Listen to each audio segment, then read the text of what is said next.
nós queremos te ouvir. Nós queremos te ouvir.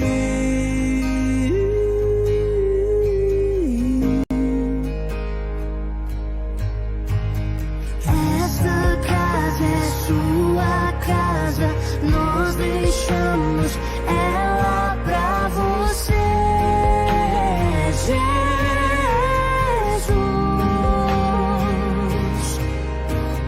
Essa casa é sua casa, nós deixamos ela pra você, Jesus.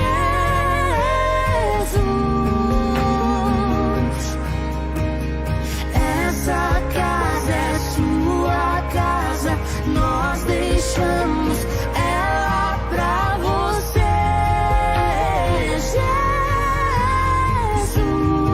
Jesus.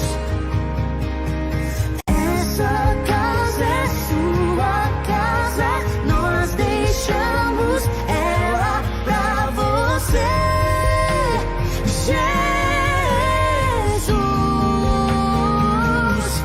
Apareça, que o teu nome cresça, enche este lugar, enche este lugar. Apareça, que o teu nome cresça, vem me incendiar, vem me incendiar. Apareça, Que o teu nome cresça, enche este lugar, enche este lugar. Apareça, que o teu nome cresça, vem me incendiar, vem me incendiar. Apareça, que o teu nome cresça, enche este lugar, enche este lugar. Apareça, que o teu nome cresça, vem me incendiar, vem me incendiar. Essa casa é sua casa, nós deixamos ela pra você.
Olá, boa noite, a paz seja convosco.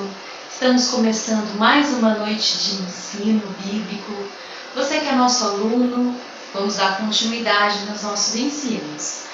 Você que ainda não é nosso aluno, que participa pela primeira vez, nós estamos estudando o Pentateuco, que está sendo acompanhado por esse material aqui, tá? Que é o fascículo 1 da revista roxa da Escola Bíblica Quadrangular.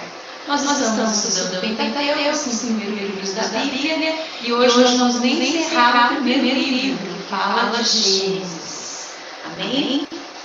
E eu convido você nessa hora a reunir seus amados, a reunir seu cônjuge, seus filhos, para estar estudando junto com a gente. Reúne aí seus amados aí da sua casa, pega o seu material, pega a sua caneta, o seu caderno para fazer anotações e não esqueça da Bíblia, porque é o principal material que você vai ter em mãos, que você precisa ter em mãos, é a sua Bíblia Sagrada.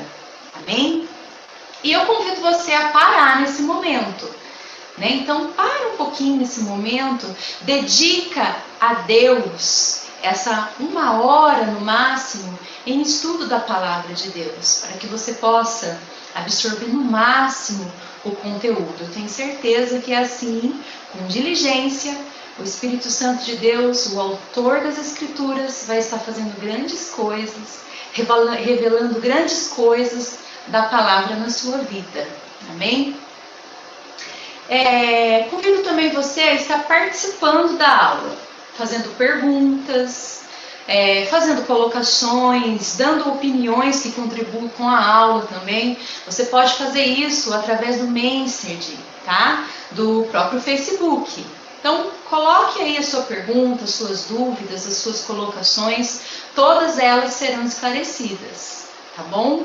Vamos orar nesse momento para nós iniciarmos? Amém. Feche seus olhos nessa hora, eleve o seu pensamento a Deus, entregue esse tempo a Deus, esse momento de ensino bíblico nas mãos do Espírito Santo de Deus. Pai amado, Pai querido, nós estamos aqui gratos pelo privilégio, pela oportunidade de estarmos mais uma vez estudando a Tua Palavra, examinando as Escrituras, Senhor, e sermos edificados por ela. Senhor, nós precisamos do alimento. A Tua Palavra é o nosso alimento, Senhor. Precisamos ser alimentados mais do que nunca nesses dias tão difíceis que estamos passando aqui na terra, Senhor. Porque a Tua Palavra é palavra de vida. E para onde nós podemos ir, assim como disse Pedro, para onde iremos nós? Se só Tu, Senhor, tens as palavras de vida eterna. Portanto, fala conosco. Revela-te a nós nesse momento, para que nós possamos conhecer e prosseguir em Te conhecer. Em nome de Jesus nós oramos. Amém? Amém, então. Só para nós recapitular a nossa lição. Como eu disse, nós estamos estudando o Pentateuco, esse material maravilhoso. Nós estamos na lição de número 4. Lição de número 4. Ou seja, nós estamos falando da vida de José. José, vocação para um grande ministério.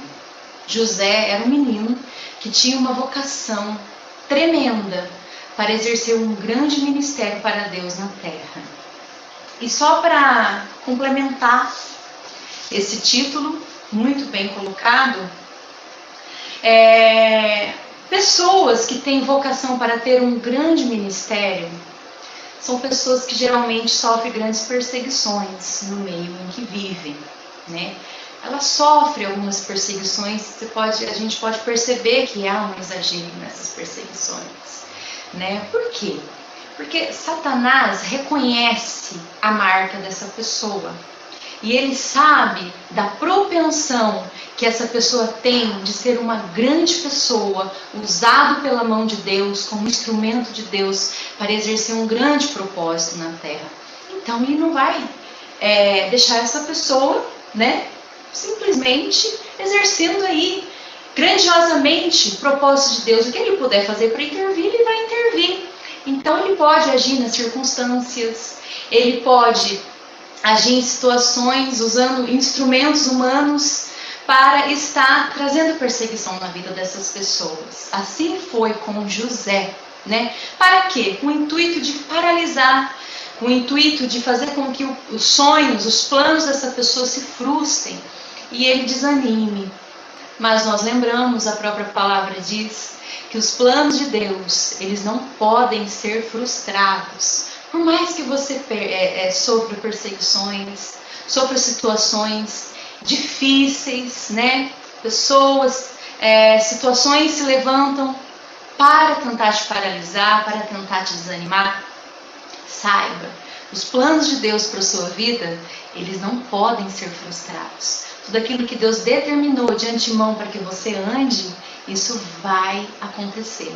Em nome de Jesus, amém? E muitas vezes, né? Deus poderá agir na sua vida de circunstâncias muito difíceis para fazer com que você cresça ainda mais na fé, exerça ainda mais o chamado de Deus com mais intensidade na sua vida, né? Então, Deus é aquele que é capaz de transformar todo o mal em bem, em bênçãos, assim como fez na vida de José. Nós vamos dar essa continuidade hoje e você vai ver que vocação, que ministério tremendo que José exerceu para a honra e para a glória do Senhor. Como vimos, a semana passada, a gente falou desse gráfico aqui, lembrem? Eu vou colocar mais perto da câmera. Opa! Tá vendo esse gráfico? Deixa eu chegar um pouquinho mais para cá, tá difícil de... Aí, pronto. Gráfico da vida de José. Esse gráfico, ele vai falar de uma forma muito simples dos altos e baixos que José passou na vida, né? Os declínios.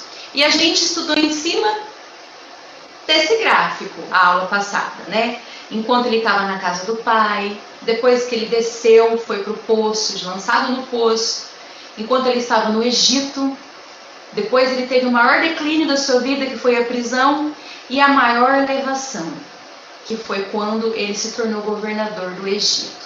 Nós vamos estudar à luz desse gráfico, lógico, à luz da palavra de Deus, mas em cima desse gráfico. Amém? Nós falamos que lá na casa do pai, qual era o perfil, qual era o patamar da vida de José? Lá na casa do pai, ele tinha um amor diferenciado, ele recebeu uma túnica de várias cores, e isso causou muitos ciúmes para com os seus irmãos. Ele era um jovem exemplar, ele tinha intimidade com Deus e era próspero em tudo que ele exercia. Isso tanto na casa do pai quanto fora na casa do pai. A prosperidade acompanhava a sua vida. Depois a gente falou do momento em que ele foi lançado no poço, né? Tudo isso ocorreu por conta de um sonho que José contou aos seus irmãos, né? José, ele era um homem muito usado por Deus, claro, e ele era um homem que tinha dons de revelação de sonhos, interpretações de sonhos. E ele mesmo tinha alguns sonhos que tinham muita significância. Um dia ele contou para os seus irmãos um sonho, e o entendimento desse sonho deu de entender que todos os seus irmãos iriam se curvar, se inclinar diante dele, e ele ia governar, né? Ia reinar sobre os seus irmãos e até mesmo sobre os seus pais. E eles ficaram ainda muito mais enciumados por conta disso. Já havia um ciúmes muito grande no coração deles. Os ciúmes, a inveja, a competição, era algo muito forte na natureza humana da família de Jacó. Foi algo que foi herdado das mães Raquel e Lia, que elas também se competiam entre si, tinham muitas rixas entre si. E eles herdou essa carnalidade. Isso era uma coisa forte neles, essa fraqueza, essa concupiscência da carne. No momento em que eles ouviram o sonho de José, esse sentimento ruim aumentou ainda mais no coração dos seus irmãos, né? O que cabia a eles fazer é paralisar esse sentimento e não sustentar eles ainda mais. Mas eles não paralisaram, eles sustentaram ainda mais esse sentimento e isso acabou virando ódio no coração. A gente aprende com a palavra de Deus que o pecado, ele bate à porta do nosso coração. A nossa inclinação para o mal, ela está na nossa carne. E o pecado está a todo momento despertando essa carnalidade. Para que a gente dê acesso a ela. Ao momento que a gente dá acesso a ela, a gente deixa com que o pecado entre. E o pecado consumado, ele gera morte. Foi isso que aconteceu com a vida desses irmãos de José. Eles sustentaram, agasalharam aqueles ciúmes que se tornou ódio ao ponto de desejar matar o irmão, né? Olha o tanto que eles sustentaram esse sentimento ruim em seus corações. E o que aconteceu então? Eles não mataram, mas eles tramaram contra José, ao ponto de lançar José no poço e depois vender José como escravo para o Egito. E ainda ter a coragem de mentir para o pai, de fazer o pai sofrer ao entregar a túnica ensanguentada por um animal que foi morto, dizendo que era o filho dele. Olha o que o pecado é capaz de fazer, o que a maldade alimentada no coração humano é capaz de fazer, desde o Antigo Testamento, até mesmo nesse povo conhecido como povo de Deus, né? Mas enfim, José foi levado para o Egito. Nós estamos só recapitulando a aula da semana passada. José foi levado para o Egito, foi vendido como escravo, né, para Potifar. E lá no Egito, lá na casa de Potifar, como que foi o patamar da vida dele? Como que ele viveu? O perfil da vida de José? Deus estava com ele o tempo todo. Deus não deixou de estar do lado dele. Ele morou na casa de Potifar. E ele ganhou a confiança de Potifar, do seu senhor. Por quê? Deus estava com ele. E ele era próspero, mesmo em meio às condições adversas, desfavoráveis. Prosperidade é isso. Prosperidade não é ter riqueza, não é ter conforto, não é ter fama. Prosperidade é você se dar bem em tudo, mesmo quando as coisas não andam bem nas nossas vidas. Só que ele foi assediado. Lembra que a semana passada nós falamos da esposa de Potifar, que o tempo todo ficava incentivando e convidando ele a se pecar com ela? E ele resistia o tempo todo, porque, afinal de contas, ele era um homem íntegro, ele era um homem honesto e justo. Ele não queria desobedecer, primeiramente, a Deus, e não queria também desobedecer ao seu Senhor. Então ele resistia o tempo todo. Até que essa mulher também tramou contra ele, né? Agarrou-o em secreto. Ele não quis saber de se deitar com ela e foge. José foge. A palavra diz assim: fugir de situações que te levem a pecar. Nós temos que resistir a Satanás, mas ao pecado você foge dele. Essa foi uma grande figura, né? Um grande exemplo daquilo que a própria palavra de Deus diz lá no Novo Testamento. Ele fugiu dessa situação, né? E se foi liberto de não pecar contra Deus e contra o seu Senhor. Só que ela, tomada em ira, tomada em ódio, não se contentando, ficou com a capa dele. Com raiva dele, ela tramou: esse homem tentou me abusar, tentou me molestar. E aí ela começou a gritar para todos, inclusive para o seu marido, acusando injustamente José de ter molestado ela. Potifar conhecia a mulher que ele tinha, sabia que ela estava errada e que José estava certo. Porém, para não deixar a mulher numa situação complicada, ele resolve prender José, aplicando uma penalidade razoavelmente baixa, perto do que ele deveria, se fosse verdadeiro aquela acusação. Mas ele foi então lançado na prisão, injustamente. Injustamente. Amados, a gente viu também na semana passada o perfil, né? Como eu já falei, o perfil da família de Jacó. Lembra, eu quero que vocês retomem, por favor. Abra seu livrinho aí. Aqueles que não têm um livrinho, não tem importância, eu vou ler, tá? Mas é importante a gente rever alguns pontos que são pontos importantes, que a gente vai aprender muito com esses pontos, tá? Então, por favor, abra aí o seu livrinho na página de número 34, por favor.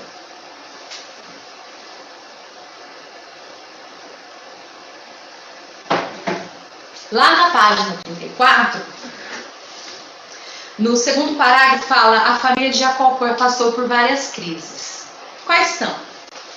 Letra A: rixas entre irmãs, ou seja, disputas entre Raquel e Lia. Injustiças. Quantas injustiças Labão causou a Jacó, e tantas outras injustiças que a gente consegue enxergar nessa situação, nesse vínculo familiar que eles tinham. Intrigas financeiras, propensão à idolatria. A gente entendeu também, estudou que Raquel era idólatra, né? Labão, o pai de Raquel, era idólatra, porque ele tinha ídolos com ele. Traição, violência, imoralidade e invejas. Gente, olha que família, né? Mas essa família foi aquela família que Deus escolheu para, através dela, usar dessas pessoas para serem precursoras da nação de Israel, um povo escolhido, um povo separado de Deus. Olha o perfil. Muitas vezes a gente fala assim: ai, a minha família dá até vergonha.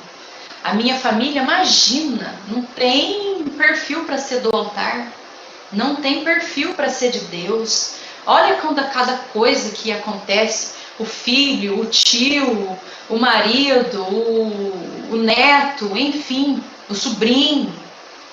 Amados, a família que Deus escolheu também tinha cada erros de caráter, de personalidade. Então não pense você, Deus faz assim mesmo, né? Ele escolhe aqueles que são imperfeitos, né? Aqueles que são frágeis, fracos, aquele barro mesmo que é sensível, que pode ser quebrado. Por quê? Porque o poder está dentro do barro, o poder está dentro do vaso, porque a palavra diz: por que acontece isso? Para que a excelência do poder seja dele, não nossa. Nossa família é fraca mesmo, na carne, mas ela pode ser poderosa quando ela recebe desse poder que vem de Deus e ela reconhece que esse poder não vem dela, mas vem do alto, tá? Então fica essa palavra para você. Contudo, o livrinho diz: José é um exemplo de que é possível também, com a graça divina, manter-se puro e íntegro, mesmo convivendo com pessoas de comportamento reprovável. Veja bem, José vivia naquele meio, só que ele não quis se contaminar com ele era diferenciado, ele era um filho exemplar, ele era um homem, um menino que buscava Deus e que não queria pecar. Ele era uma pessoa que buscava santidade o tempo todo, para não desagradar a Deus e não perder a comunhão que ele tinha com Deus, né? E era possível manter-se assim, mesmo no meio de pessoas que não fosse como ele, né? E a gente pode ler, vamos abrir lá na palavra de Deus, lá em Filipenses, capítulo 2, verso 15. Pega a sua Bíblia aí. Filipenses, lá no capítulo 2, no verso de número 15. Vou abrir a minha Bíblia aqui. E vocês abram as suas aí também, por favor. Marca aí no cantinho do seu caderno, do seu material, essa palavra é muito importante. Ela é rema para nossas vidas.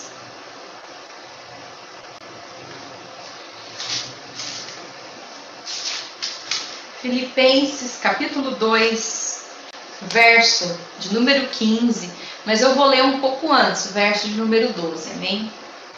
A palavra de Deus diz assim: assim, meus amados, como sempre vocês obedeceram, não apenas na minha presença, porém muito mais agora na minha ausência, ponham em ação a salvação de vocês com temor e com tremor.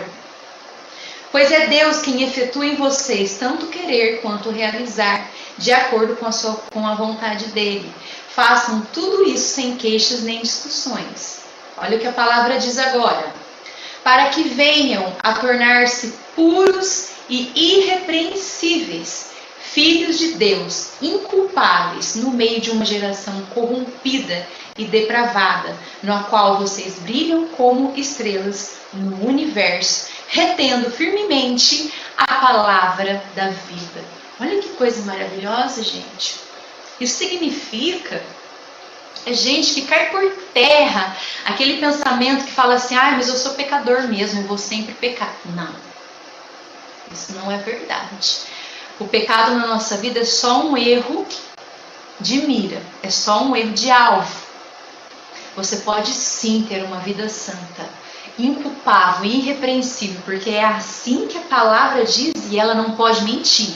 A palavra diz: para que venham a tornar-se puros e irrepreensíveis, filhos de Deus, inculpáveis no meio de uma geração corrompida e depravada. A nossa geração é uma geração corrompida e depravada, mas você pode fazer a diferença, porque há uma luz dentro de você. E a própria palavra diz, no qual vocês brilham como estrelas no universo. O mundo que está em trevas, cheio de depravações, cheio de imoralidades e de coisas destrutivas. Você é a luz. Essa luz está em você e essa luz é Jesus. Basta você reter essa luz. A palavra diz aqui, retendo a palavra de Deus. Então, quando você estuda, como agora, a palavra de Deus, quando você busca a palavra, se alimenta dela, você está retendo esse brilho, você está retendo essa energia que vai fazer você brilhar, a sua estrela brilhar no mundo de trevas. Você pode sim ser uma pessoa irrepreensível, à luz da palavra de Deus. Amém? E assim foi José, com a sua vida. Esse foi o grande exemplo da vida de José, né? Mas enfim, paramos naquela parte da semana passada que fala do assédio, né? Injustamente, José foi lançado na prisão. Ele não tinha culpa alguma. O tempo todo ele se manteve obediente a Deus e às pessoas que Deus confiava a ele, né? As pessoas em que ele era subordinado. O tempo todo ele manteve-se honesto, íntegro, obediente. O que ele fez para ser lançado numa prisão, né? Ele foi lançado numa prisão de uma forma injusta, mas mesmo na prisão, a palavra de Deus nos fala que ele prosperou. Por quê? Porque ele tornou-se encarregado daquela prisão. Logo o carcereiro notou que ele era um menino diferenciado. Logo o carcereiro deu a ele esse cargo, essa incumbência. Cuide dessa prisão. E ele administrava aquela prisão e era uma bênção. Porque tudo que ele fazia, tudo que ele punha a mão, dava certo. Iluminava, ele tinha um brilho, uma luz que ele carregava com ele, que era fruto da intimidade que ele tinha com seu Deus, certo? Mesmo, isso serve para nós também nos dias de hoje, foi o que a gente falou a semana passada.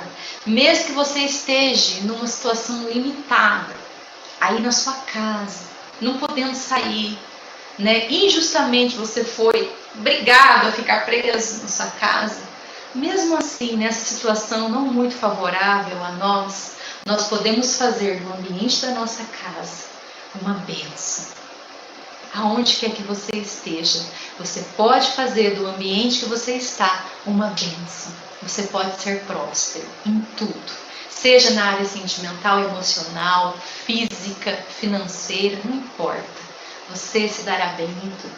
E tudo que você fizer nessa vida, você verá prosperar. Porque você tem essa luz que você retém para si, através da comunhão da palavra de Deus. Amém? Assim foi José. Né? E agora, José está lá naquele maior declínio da vida dele. Vou pegar de novo aqui o nosso gráfico para a gente acompanhar. Vou colocar mais pertinho. O maior declínio da vida dele foi esse aqui. A prisão. Do Egito, lançado para a prisão. Lá ele passou dias, longos dias, anos. Mesmo assim, ele se tornava íntegro e obediente ao carcereiro. Tudo dava certo mesmo lá, não sendo tão feliz assim, mas tudo dava certo para ele. Né? Um belo dia, o que aconteceu? Duas figuras apareceram naquela prisão. Pois bem, ofendido, Faraó, o rei do Egito, lança na prisão o copeiro dele, o chefe do copeiro dele e o chefe dos padeiros também. Então, o copeiro e o padeiro foram parar na mesma prisão de José, né? E José conheceu o copeiro e o padeiro do rei.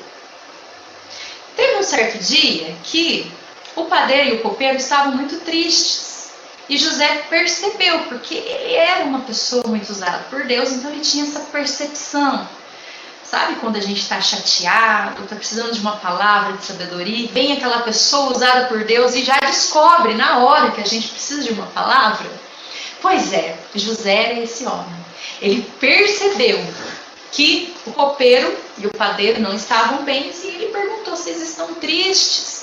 O semblante de vocês não está legal, o que está acontecendo com vocês? Aí eles falaram: a gente teve um sonho, o padeiro, eu tive um sonho, e eu não estou conseguindo entender, interpretar esse sonho que eu tive. José, como a gente já disse, era um homem que tinha interpretação de sonhos, usado por Deus para interpretar, trazer revelações de sonhos. E ele falou: conte a mim, eu posso te ajudar. E o copeiro resolveu contar para José o seu sonho. Vamos acompanhar, vamos ver o que a Bíblia fala desses sonhos do copeiro e do padeiro.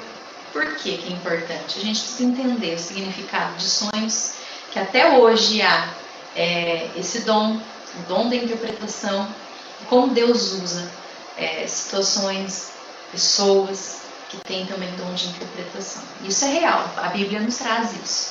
Vamos pegar para a gente analisar, tá? Abram aí a sua Bíblia, lá no Gênesis, capítulo 40, verso de número 9 até o verso de número 15.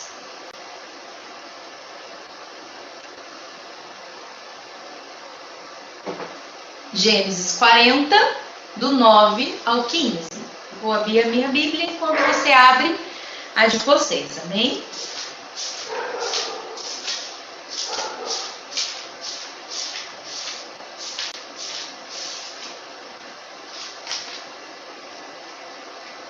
Gênesis 40, verso número 9. Vou ler. Então o chefe dos copeiros contou o seu sonho a José. Em meu sonho, vi diante de mim uma videira com 3 ramos. Ela brotou, floresceu e deu uvas, que amadureciam em cachos. A taça do faraó estava em minha mão.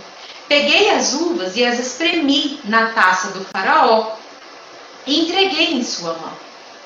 Disse-lhe José: esta é a interpretação. Os 3 ramos são 3 dias. Dentro de 3 dias, o faraó vai exaltá-lo e restaurá-lo à sua posição. E você Servirá a taça na mão dele como costumava fazer quando era seu copeiro. Quando tudo estiver indo bem com você, lembre-se de mim, seja bondoso comigo, fale de mim ao faraó e tire-me dessa prisão, pois fui trazido à força da terra dos hebreus e também aqui nada fiz para ser jogado neste calabouço. E tem também o sonho do padeiro. O padeiro viu que José conseguiu interpretar de forma tão coerente, tão sábia, tão inspirada o sonho do copeiro, que ele pediu também, então interpreta o meu também, porque eu também tive um sonho. Né? Então vamos lá no verso 16. Ouvindo o chefe dos padeiros essa interpretação favorável, disse a José: eu também tive um sonho. Sobre a minha cabeça havia 3 cestas de pão branco. Na cesta de cima havia todo tipo de pães doces que o faraó aprecia. Mas as aves vinham comer da cesta que eu trazia na cabeça. E disse José: esta é a interpretação. As 3 cestas são 3 dias. Dentro de 3 dias o faraó vai decapitá-lo e pendurá-lo numa árvore, e as aves comerão a sua carne. Nossa, gente, meu Deus. Ele pensou que ia ser favorável para ele também a interpretação, e acho que levou o maior susto da vida dele, né? O padeiro.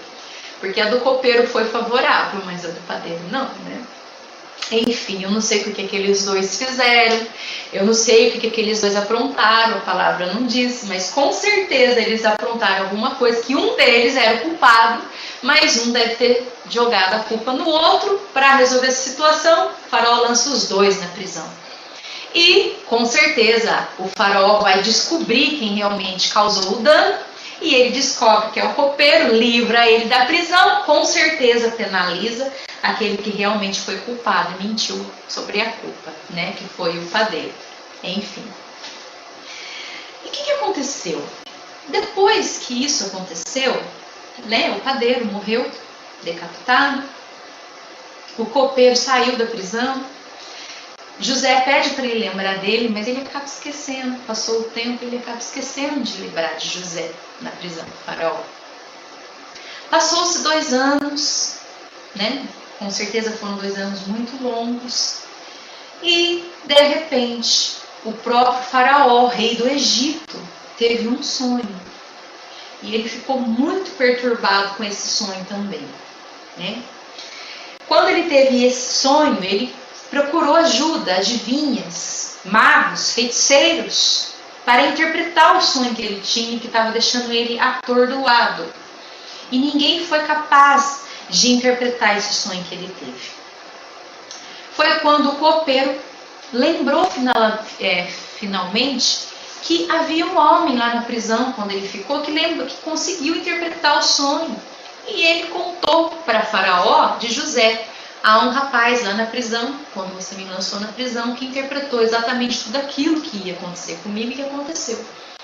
Faraó, não tendo saída, foi até José e pediu para José contar o sonho, interpretar o sonho. Vamos abrir também lá, Gênesis 41, verso de número 15 ao verso de número 24.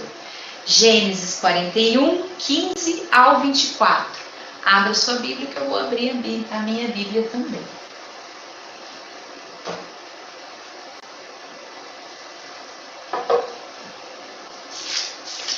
Vamos lá. Gênesis 41, 15, 24.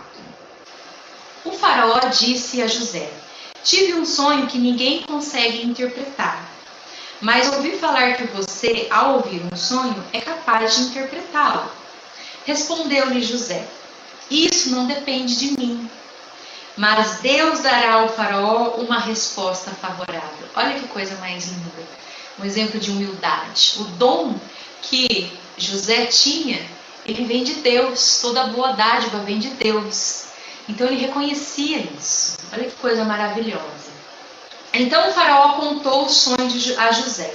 Sonhei que estava em pé à beira do Nilo. Quando saíram do rio, 7 vacas belas e gordas, que começaram a pastar entre os juncos.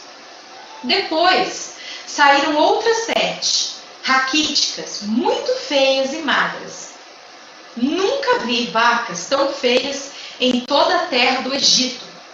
As vacas magras e feias comeram as 7 vacas gordas que tinham aparecido primeiro. Mesmo depois de havê-los comido, não parecia que o tivesse feito, pois continuavam tão magras como antes. Então acordei. Depois tive outro sonho. Vi 7 espigas de cereal cheias e boas, né? Que cresciam no mesmo pé. Depois delas brotaram outras 7 murchas e mirradas, ressequidas pelo vento leste. As espigas magras engoliam as 7 espigas boas. Contei isso aos magos, mas ninguém foi capaz de explicá-lo. E a palavra de Deus diz que então José consegue interpretar esse sonho tão esquisito que o faraó teve. E José, ele fala: esses 2 sonhos que você teve, na verdade, ele é um único sonho. São sonhos que usam figuras diferentes para falar de uma única coisa. E isso é real, acontece, viu, amados? Bem, qual que é a interpretação, então? Aquelas 7 primeiras vacas boas, né, gordas, vistosas, assim como aquelas 7 primeiras espigas também bonitas, né, cheias, que se apresentaram. O 7 significa 7 anos, né?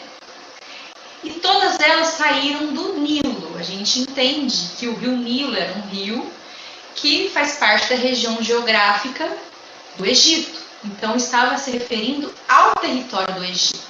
Era algo que ia acontecer no Egito. 7 significava 7 anos, que no Egito, durante esses 7 anos, nos primeiros 7 anos, que são as primeiras vacas e as primeiras espigas, iam ser 7 anos de fartura, em que a terra ia dar muito alimento, em que eles iam ter para sobrar alimentos, fartura. E que depois, logo em seguida desses 7 anos, haveriam também mais 7 anos em que ia ser o oposto. 7 anos de escassez, 7 anos de miséria, né, sobre a terra do Egito. E a miséria, ela ia ser tão grande, a fome, ela ia ser tão grande, essas vacas ressequidas, essas espigas ressequidas, eram 7 anos de misérias, que elas eram capazes de comer as gordas. Só que elas comiam as gordas, em vez de ficarem gordas também, elas continuavam feias, magras e secas. Isso significou que esses 7 anos, depois dos primeiros 7 anos, ia ter tanta escassez que eles iam esquecer a fartura dos primeiros 7 anos. Então José foi capaz de dar essa interpretação do sonho de Faraó. Só que José, a palavra diz que além dele dar a interpretação desse sonho, ele ainda trouxe uma solução. Vamos abrir lá em Gênesis 41, verso 33. Olha que coisa mais incrível que foi esse encontro de José com o rei do Egito. 41, 33. A palavra ainda diz assim, que ele aconselha Faraó. Ele fala: procure agora, Faraó, um homem criterioso e sábio, e coloque-o no comando da terra do Egito. Ele dá instruções para o que é para fazer. Faraó deve estabelecer superiores para recolher um quinto da colheita do Egito durante 7 anos de fartura. Eles deverão recolher o que puderem nos anos bons que virão e fazer estoques de trigo que, sob o controle do faraó, serão armazenados nas cidades. Esse estoque servirá de reserva para os 7 anos de fome que virão sobre o Egito, para que a terra não seja arrasada pela fome. Então, por que eu quis ler, focar um pouco, parar um pouco e focar nos sonhos? por conta da importância que há nos sonhos, a interpretação dos sonhos. Tá? Isso a palavra de Deus traz.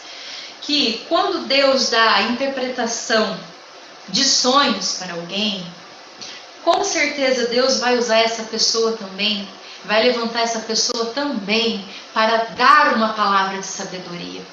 Essa pessoa não apenas vai interpretar o que aquele sonho quis dizer, a revelação daquele sonho, como ela também na hora vai estar cheia do Espírito Santo de Deus e liberar uma palavra de sabedoria para que em seguida ela possa exortar aquela vida, ela possa edificar ou consolar aquela vida.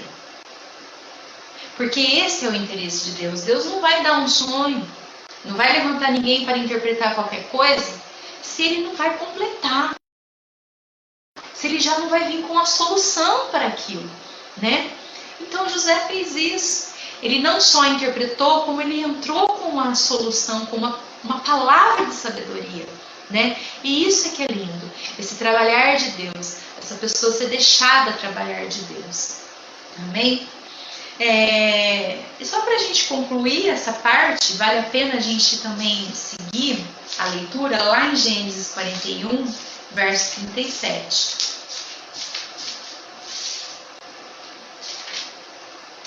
Que diz: o plano pareceu bom a Faraó e a todos os seus conselheiros. Por isso Faraó lhes perguntou: será que vamos achar alguém como este homem, em quem está o Espírito Divino? Disse, pois, Faraó a José: uma vez que Deus lhe revelou todas essas coisas, não há ninguém tão criterioso e sábio como você. Você terá o comando do meu palácio e todo o meu povo se sujeitará às suas ordens. Somente em relação ao trono serei maior que você. E o Faraó prosseguiu: entrego a você agora o comando de toda a terra do Egito. Em seguida, o Faraó tirou do dedo o seu anel, selo e colocou no dedo de José. Mandou ele vestir linho fino e colocou uma corrente de ouro em seu pescoço. Tá vendo? Isso significa que aquele sonho lá no passado, há mais de aproximadamente 20 anos atrás, que ele sonhou que ele iria ser um líder em que todos iriam se curvar a ele, porque enfim ele recebeu um cargo de governador do Egito. Aquele sonho que todo mundo duvidou dele, que até teve ódio dele, se concretizou depois de tanto tempo, né? Veio a realidade. Ou seja, o próprio José, conhecido agora como José do Egito, foi o escolhido para comandar toda a terra do Egito, para liderar todo o Egito. Ele foi escolhido e colocado como governador do Egito. Ou seja, ele foi elevado. Aí ele atinge o último patamar da vida dele, de acordo com esse gráfico que a gente está acompanhando, que é o de governador do Egito. Governador. Gente, quando a gente analisa esse gráfico, depois eu vou deixar ele certinho para que vocês possam fazer o desenho no caderno de vocês também. A gente vai entender que através dele, o mesmo gráfico, se a gente for fazer o estudo, foi o da vida de Jesus. Ou seja, a vida de José é uma tipologia da vida de Jesus. Vocês sabem o que é uma tipologia? Para você que sabe, acompanhe comigo, dê a sua sugestão, a sua opinião. Se você quiser acrescentar coisas, estamos abertos aí. Escrevam aí no Facebook. Mas para você que não sabe, pega aí a sua caneta, o seu caderno, eu vou ditar o significado dela e depois eu vou fazer uma explicação, amém? Então, uma pausa para a gente entender o que é uma tipologia. Escrevam aí, tipologia. É a figura do Antigo Testamento que prenuncia. É a figura do Antigo Testamento que prenuncia, vírgula, de forma expressiva, de forma expressiva, vírgula, alguma verdade do Novo Testamento.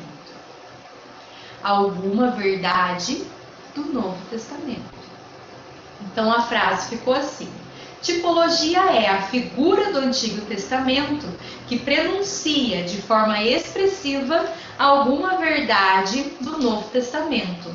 Gente, o Antigo Testamento está cheio de figuras e de representações, né, que anuncia previamente algo que aconteceu depois no Novo Testamento. Um grande exemplo disso é o maná. Lembra o maná? Nós vamos estudar o maná. Semana que vem a gente vai começar Êxodo. O maná era o pão que desceu do céu, né, e que alimentava os israelitas quando eles estavam peregrinando no deserto. Então ele era o alimento, ele era a provisão, um alimento que sustentava aquele povo para aquele povo não morrer.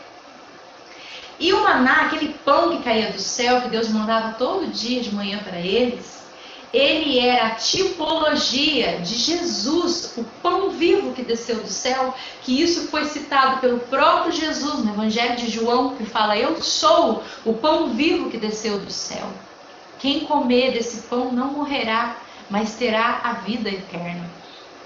Ele era o pão vivo, ou seja, o maná tipificou, apontou para Jesus como o pão da vida. Então isso é uma tipologia, é uma figura que de forma prévia já anuncia alguma outra coisa, alguma verdade no Novo Testamento. E há muitas tipologias de Jesus, muitas figuras, inúmeras, centenas delas. No Antigo Testamento aponta para alguma função de Jesus no Novo Testamento. E a vida de José foi uma tipologia. Toda a vida de José foi uma tipologia de Cristo, que aponta para Cristo. A gente pode até fazer um outro gráfico, na verdade, usar esse mesmo gráfico da vida de José, mas falar da vida de Jesus. Por exemplo, esse. Então, um gráfico parecido. Vou chegar mais perto, que é o gráfico da tipologia de Jesus Cristo, da vida de José, que aponta para Cristo. Tá vendo? Jesus veio do pai, da casa do pai, uma posição elevada. Ele desceu para a terra, ou seja, ele precisou se esvaziar da sua divindade, se humilhar e vir para a terra. Na terra, ele viveu de forma relativamente bem, enquanto ele estava anunciando o reino de Deus, o reino do Pai e a terra, fez milagres, vivenciou coisas extraordinárias com o poder que Deus dava para ele, certo? Mas incomodou muita gente, ele foi obediente até a morte. Só que como ele incomodou muitas pessoas, ele foi lançado na cruz. Então o maior declínio da vida de Jesus, assim como na vida de José na prisão, Jesus a crucificação. Mas depois ele ressuscitou e foi elevado. E por fim, ele recebe uma posição extremamente elevada. E recebe um nome que está acima de todo nome. E recebe o direito de reinar no trono do universo. Assim como a vida de José. O mesmo gráfico, ou seja, uma vida tipificando outra vida. Amém? E isso está lá em Filipenses. Nós podemos abrir para concluir esse entendimento. Abra sua Bíblia comigo também, lá em Filipenses. Nós estamos abrindo bastante em Filipenses hoje. Capítulo 2, versos 5 ao 11. Filipenses, ultimamente. Aqui. Filipenses 2, 5 a 11.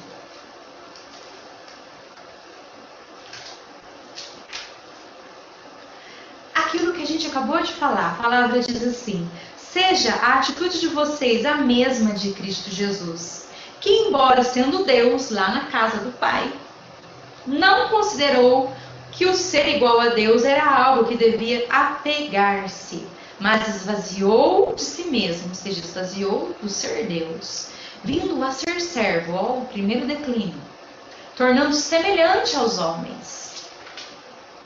E sendo encontrado na forma humana, humilhou-se a si mesmo e foi obediente, razoavelmente, até a morte de cruz. Morte de cruz, o segundo declínio da vida dele. Por isso Deus o exaltou à mais alta posição e lhe deu um nome que está acima de todo nome, para que ao nome de Jesus se dobre todo o joelho, nos céus, na terra e debaixo da terra, e toda língua confesse que Jesus Cristo é o Senhor, para a glória de Deus Pai. Então esse verso de Filipenses, ele vai retratar bem isso. A vida, esse gráfico da vida de Jesus, que foi o mesmo comparado à vida de José. E pode ser também o gráfico da sua vida, o traçar da sua vida. Nós podemos passar por altos e baixos, por montanhas e vales, mas nós podemos romper em fé, assim como a música diz, rompendo em fé, né? E sabendo que Deus vai nos exaltar no momento oportuno, depois que nós nos humilharmos debaixo da sua mão soberana. Amém? Amém. Então, amados, voltando para José, né? José, ele salvou a nação do Egito, assim como Jesus salvou a humanidade, né? Egito é mundo. José salvou o Egito, Jesus salvou o mundo, né? Olha para você ver como que está muito correlacionado, né? E vamos pegar, né, mais uma partinha desse livrinho aqui. Volta comigo lá para a gente acompanhar também. Tudo isso que eu estou falando, eu tirei desse livrinho aqui, só que eu não vou ficar lendo, porque fica se eu ficar só lendo, fazendo leituras, fica de uma forma muito maçante, né, o estudo. Então, algumas coisas a gente explica, algumas coisas a gente faz desenhos, figuras, ilustrações, para ficar de uma forma mais dinâmica. Mas está tudo aqui, na Bíblia sua, maravilhosa. Lembrando que você precisa fazer a sua leitura. Você terminou de fazer a sua leitura? Então, a nossa lição de casa da semana passada foi ler Gênesis capítulo 37 ao capítulo 50. Põe a sua leitura em dia, hein? Semana que vem a gente vai lançar outro desafio de mais alguns livros da Bíblia. Enfim, lá na página 35. 7 anos de abundância sobrevieram ao Egito como fora predito. E agora 7 anos de fome estavam chegando. A fome foi tão grave que superou os anos de prosperidade e não atingiu somente o Egito, como também as terras ao redor do Egito. Agora vocês imaginem comigo.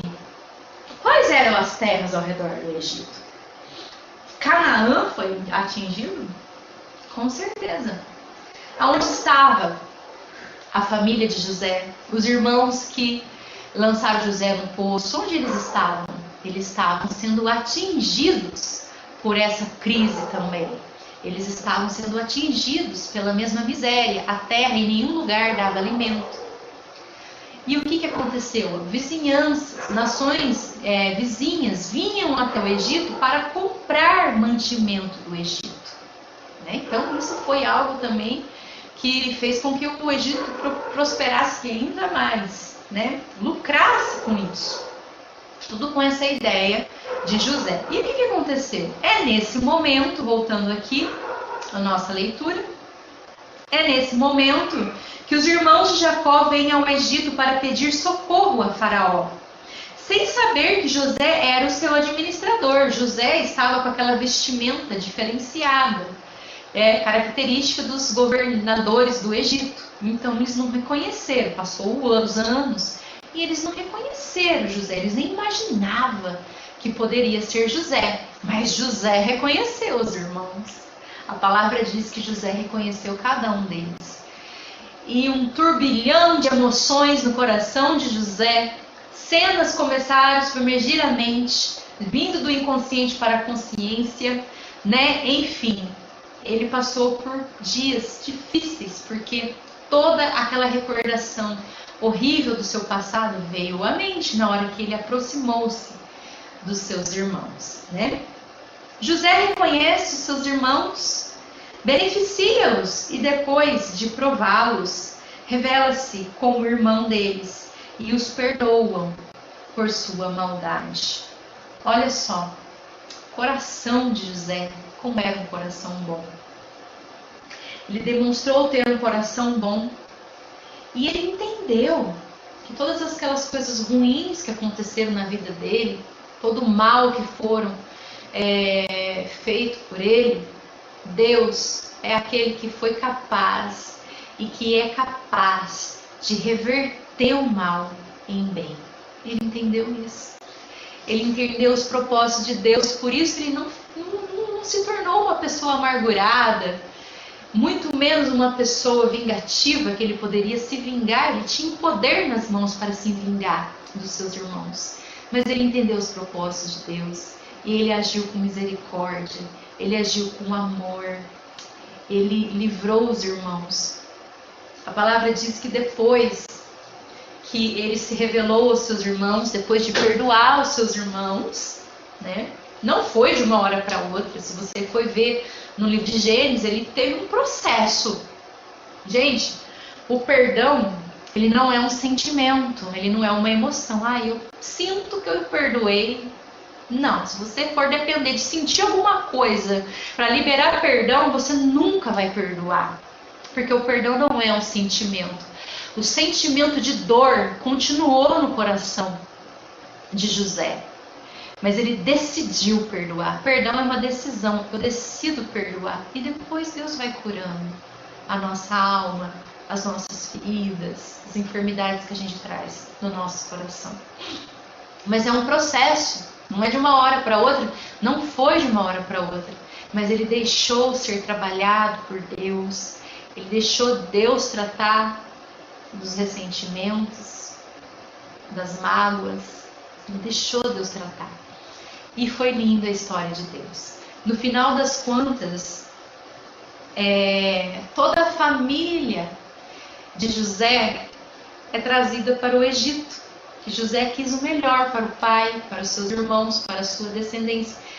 Canaã estava numa situação difícil, de miséria, de escassez. Então ele traz os seus irmãos para viver confortavelmente bem na terra do Egito, né? Eu vou pegar aqui a minha Bíblia de estudos, que tem um mapa atrás dela. Às vezes você tem também uma Bíblia aí de estudo que contém mapas atrás. Se você tem, pega ela. Se você tem essa oportunidade, pega ela. Só para a gente entender essa trajetória geográfica dos irmãos de José, né? Da família de José, né? A família de Jacó, que sai de Canaã por um período da história e vai habitar lá na terra do Egito. Então, não sei se vai dar para enxergar certinho, mas aqui está, ó. Chegando mais perto um pouco. Tá vendo? Então eles saem da região de Hebrom e vai para o Egito. Eles saem aqui da região de Hebrom e vai lá para a terra do Egito. E lá na terra do Egito, eles vivem aproximadamente 430 anos. 430 anos. Essa família de Jacó, que tinha aproximadamente 70 pessoas, contando com esposas, filhos, netos de Jacó, porque a família de Jacó era uma família fértil, então era uma família de 70 pessoas. 70 pessoas aproximadamente saem de Canaã e se desloca para o Egito e vive na região de Gósen, a palavra diz lá no Egito, próximo de José, onde eles têm conforto, comodidade, alimentos e vivem bem. No princípio eles viveram muito bem. Depois passou-se 430 anos e essa família de 70 pessoas se torna um povo de aproximadamente 400 mil homens, aproximadamente, sem contar com mulheres e crianças. Uma família, a família de Jacó, se torna um povo que está numa região que não é para eles, que é o Egito, né? Nós vamos estudar isso no segundo livro do Pentateuco, que é o livro de Êxodo, tá? Essa família que se torna uma nação, essa família que se torna um povo, né? De 70 homens, 70 pessoas para 400 mil homens, depois de 430 anos, aproximadamente. Enfim, próximo da morte de José, ele faz algumas declarações que são muito relevantes, gente, muito importantes. Abra lá o seu livrinho e vamos entender aqui o que o próprio livrinho fala.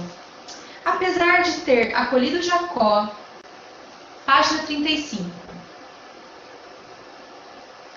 Apesar de ter acolhido Jacó e sua parentela confortavelmente em Gósen, no Egito, José sabia que o seu povo não ficaria ali para sempre. Próximo da sua morte, José fez as seguintes declarações. Número 1, acompanha aí. Profecia de José. Abra sua palavra lá em Gênesis, capítulo 50, verso 25, e vamos acompanhar qual foi essa profecia de José. Olha, José, ele profetiza aqui nesse momento e a palavra de Deus diz lá no capítulo 50 de Gênesis, lá no finalzinho, acabando Gênesis, verso de número 25, diz assim: E José fez que os filhos de Israel lhe prestassem um juramento, dizendo: Quando Deus intervir em favor de vocês, levem meus ossos daqui. Certo?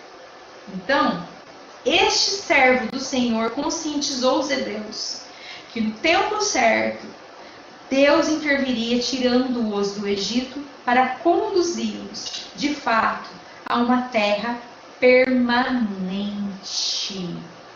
Ou seja, gente, no tempo certo, ele profetizou que Deus ia tirar eles lá do Egito. Lá o Egito não era o lugar que Deus determinou para eles. Ele profetizou isso. Porque os planos de Deus não podem falhar. E os planos de Deus era que esse povo habitasse Canaã, que se tornaria futuramente a terra que Deus escolheu para o seu povo habitar, para que o seu filho viesse reinar, chamada Israel, como nos tempos de hoje, certo? Então não era para eles ficar no Egito. Número 2, virando a página aí do livrinho, a esperança de José, que está no mesmo verso que a gente leu, tá? José deixou o mundo dando testemunho de sua fé na promessa de que Israel voltaria a Canaã, pois ordenou que o seu corpo fosse embalsamado a fim de ser levado para a Palestina, o que aconteceu anos mais tarde por Moisés e Josué, né? Então, realmente, os ossos de José não ficaram lá no Egito. Eles foram depois transportados lá para Canaã, na região de Hebron, certo?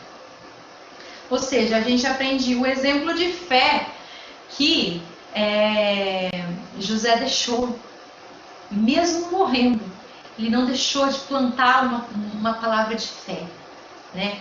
Fé nas promessas de Deus. Se Deus prometeu, Ele vai cumprir.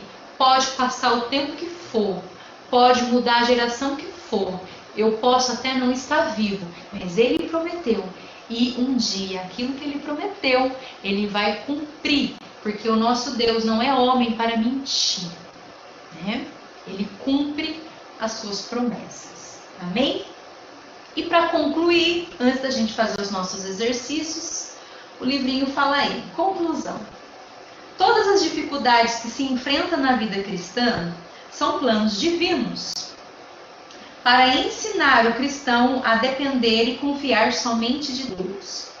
O espírito de José foi preparado por Deus para as crises que enfrentaria e para que desfrutasse depois de uma posição privilegiada no Egito. José não se esqueceu de que Deus estava com ele, não só nas humilhações, mas também quando foi exaltado diante dos homens. Olha só, José não esqueceu. Mesmo durante as humilhações, mesmo durante perseguições terríveis, situações desfavoráveis, ele não se esquecia que Deus estava lá do ladinho dele, em comunhão com ele, né? Olha que coisa linda.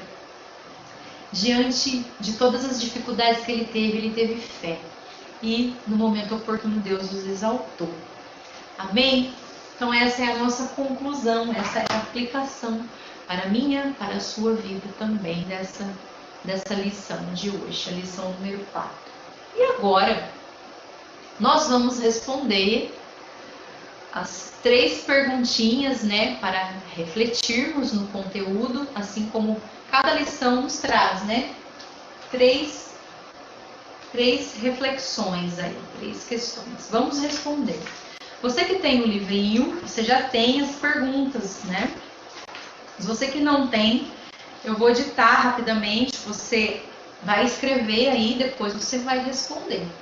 Eu vou dar aproximadamente uns de 3 a 5 minutos para que você responda e depois eu vou corrigir, amém? Faça isso com dedicação, com zelo, com amor à palavra de Deus. Cada momento que você pega o seu lápis, a sua caneta para escrever um conteúdo que você vai procurar na sua Bíblia ou no seu material, Deus está falando com você.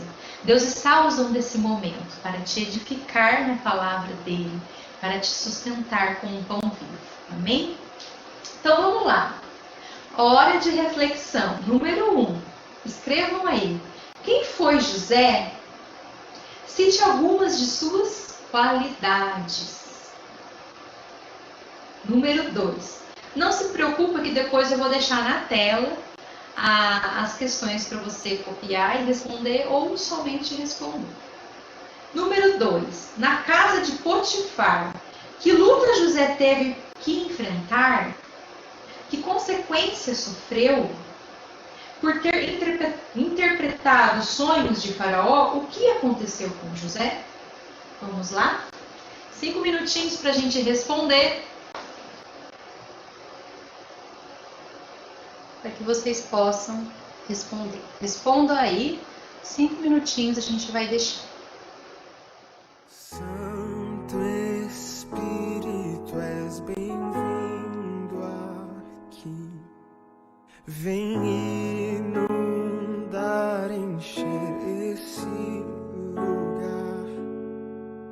É o desejo do meu coração. Sermos inundados por tua glória. Santo Espírito, és bem-vindo aqui. Vem inundar, encher esse lugar. É o desejo do meu coração. Sermos inundados por tua glória, Senhor.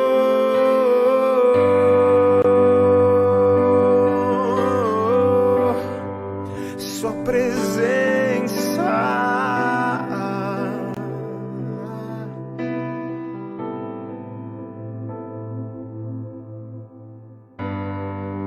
não há nada igual, não há nada melhor a que se comparar. A esperança viva,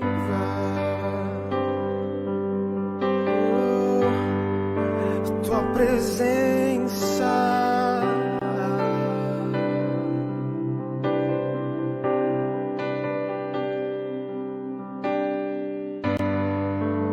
Eu provei e vi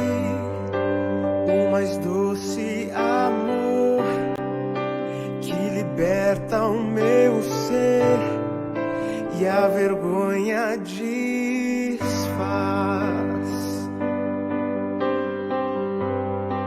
Sua presença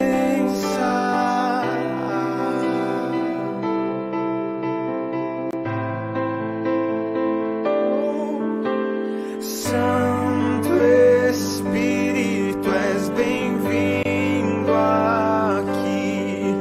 Vem inundar, encher esse lugar.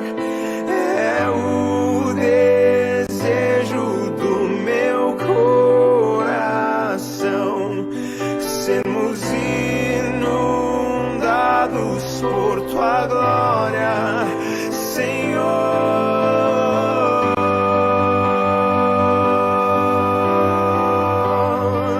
Sua presença,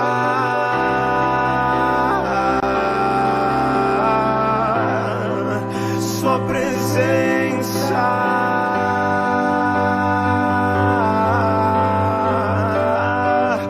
sua presença.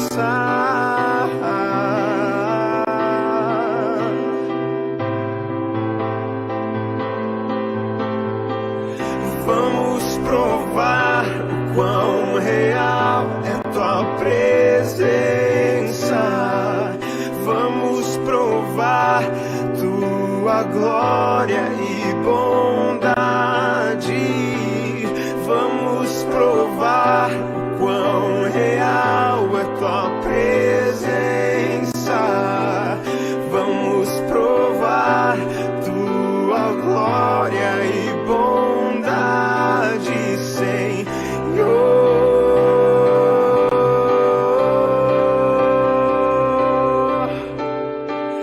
Santo Espírito, és bem-vindo aqui. Vem inundar, encher esse lugar. É o desejo do meu coração, sermos inundados por tua glória. Santo Espírito, és bem-vindo aqui. Vem inundar, encher esse lugar. É o desejo do... Então vamos fazer a nossa correção da nossa hora de reflexão. Amém? Respondendo questão número 1, quem foi José? Cite algumas de suas qualidades. Vamos lá. José foi filho de Jacó, com Raquel, né? O primogênito, primogênito de Raquel, né? Diferenciado, né? Entre os irmãos, foi exemplar e sofria inveja dos irmãos. Ele foi vendido como escravo, né? E ele, quais são as qualidades? Ele era um homem honesto, um menino honesto, íntegro, inteligente e tinha muita intimidade com Deus. E tudo que ele fazia prosperava. Número 1, tá? Agora vamos responder número 2. Na casa de Potifar, que luta José teve que enfrentar? Respondendo: resistir às propostas sedutoras da mulher de Potifar. E ele foi assediado e falsamente acusado. E qual consequência ele sofreu diante disso? A prisão. Número 3. Por ter interpretado os sonhos de Faraó, o que aconteceu com José? Ele foi escolhido para ser o governador do Egito. Amém? Então são questõezinhas super simples, só para você poder aplicar aí, né? Testando o conhecimento da nossa aula. Eu tenho certeza que há muito mais o que Deus ensinou na sua vida e que o Espírito de Deus ainda vai ensinar. Amém? Vamos orar para nós encerrarmos. Senhor nosso Deus, nosso Pai, querido e amado, Obrigada, Senhor, por finalizarmos mais um conteúdo. Obrigada por fecharmos o estudo do livro de Gênesis. Abençoa para que nós possamos, ó Deus, agora estudar o livro de Êxodo e encontrar muitas coisas que vêm do teu coração para a vida de cada um de forma pessoal, em nome de Jesus. Amém. Amém.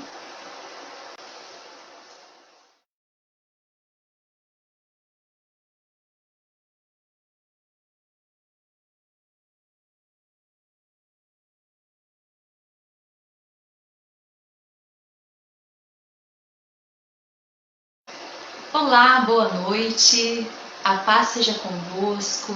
Estamos começando mais uma noite de ensino bíblico.